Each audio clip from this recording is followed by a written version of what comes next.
नमस्कार। कभी सोचा है कि एक मामूली सी आहट, पैरों की आवाज किसी की रातों की नींद कैसे उड़ा सकती है?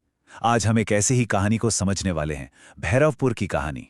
एक ऐसा गांव जहां सिर्फ एक आवाज ने खौफ फैला दिया था। तो चलिए इस कहानी के राज को परत दर परत खोलते हैं।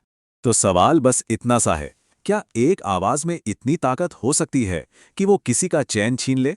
मतलब, क्या डर सिर्फ आंखों से देखी जाने वाली चीज है, या कानों से सुनकर भी वो हमारे अंदर घर कर सकता है? असल में यही सवाल इस पूरी कहानी की जान है। और यहाँ आहट का मतलब सिर्फ कदमों की आवाज नहीं है। नहीं, ये नाम है उस अनदेखे डर का, उस साए का जो हर पल पीछे चलता हुआ महसूस होता है। उसे देख नहीं सकते, बस महसूस कर सकते हैं। और सच कहूं तो असली डर तो इसी एहसास में है। तो कहानी हमें ले चलती है भैरवपुर नाम के एक गांव में। एक ऐसी जगह जहां हवा में सिर्फ सन्नाटा नहीं था, बल्कि एक अनसुना सा डर घुला हुआ था। भैरवपुर, एक वीरान उजड़ा हुआ सा गांव।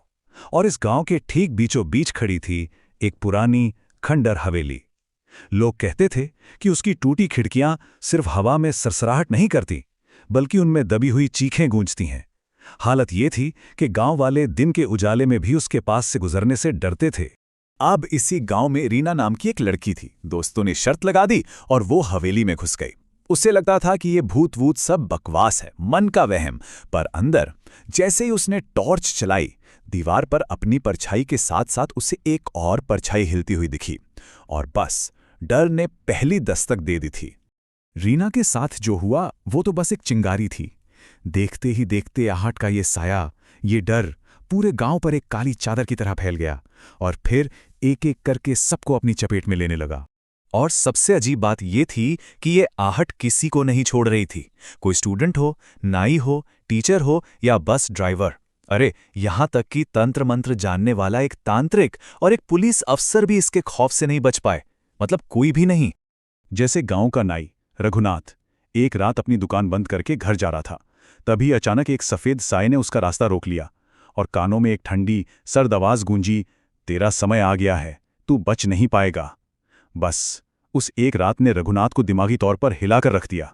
फिर बात करते हैं अनिरुद्ध के, एक पढ़ा लिखा टीचर जो इन सब बातों को अंधविश्वास मानता था। पर जब वो हवेली के पास से गुजरा तो उसके कान में भी वही फुसफुसाहट सुनाई दी, तू बच नहीं पाएगा। मतलब साफ था, ये डर इस बात की परवाह नहीं कर रहा था कि कौन मानता है और कौन नहीं। वो सबको अपनी चपेट में ले रहा था। और बस ड्राइवर अमर, उसके साथ तो कुछ और ही अजीब हुआ। आधी रात का वक्त, खाली बस, और उसे पीछे की सीट पर एक धुंधली सी परछाई नजर आई। और फिर एक आवाज आई, बस चलते रहो, आखिरी मंजिल तो मेरे पास है। एक के बाद एक इन घटनाओं ने पूरे गांव की नींदें उड़ा दी थीं। तो जब डर हद से ज्यादा बढ़ गया, जब लोगों की हिम्मत जवाब देने लगी, तो कुछ लोगों ने फैसला किया कि अब बहुत हुआ, अब इसका सामना करना ही पड़ेगा। तो यहां से कहानी डर से निकलकर उस राज की खोज की तरफ मुड़ती है। वो राज जो उस हवेली की दीवारों में कहीं दफन था। एंट्री होती है डीसीपी अरविंद की, एक पुलिस अफसर जो इन सब कहानियों को गांव वालों का वहम समझ रहा था। वो खुद सच का पता लगाने के लिए हवेली पहुंच गए और वहां उन्हें भी वही कदमों की आहट सुनाई दी। और फिर एक आवाज ने उन्हें एक इशारा दिया, सच तहखाने में है। तो अब सच को बाहर लाने के लिए एक टीम तैयार होती है। इसमें रीना थी, टीचर अनिरुद्ध, अंकित और खुद डीसीपी अरविंद। मिशन एकदम क्लियर था, हवेली के उस अंधेरे तहखाने में उतरना और उस राज का सामना करना जिसने पूरे गांव में दहशत फैला रखी थी।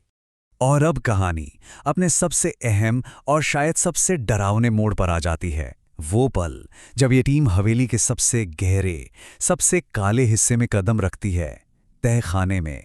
वो तहखाना ठंडा, सीलन भरा, और उसकी दीवार पे खून से एक मैसेज लिखा था जिसने सबके होश उड़ा दिए।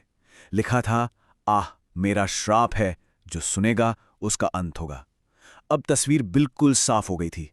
उनका सामना किसी भूत से नहीं, बल्कि एक सदियों पुराने श्राप से था। और तभी उस अंधेरे में से एक औरत की रूह सामने आई। उसका नाम था ललिता। उसने अपनी दर्दनाक कहानी बताई। 100 साल पहले मेरे ही पति ने मुझे दौलत के लिए यहां जिंदा दफना दिया था। तो वो आहट वो किसी और की नहीं, बल्कि ललिता की आखिरी सांसों की, उसकी चीखों की आवाज थी जो इन दीवारों में हमेशा के लिए कैद हो गई थी। इससे पहले कि वो लोग इस सच को पूरी तरह समझ पाते, पूरा तहखाना कांपने लगा, ढहने लगा।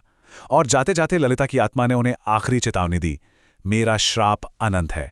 जो सच जानता है वो भी इस आहट से बच नहीं सकता।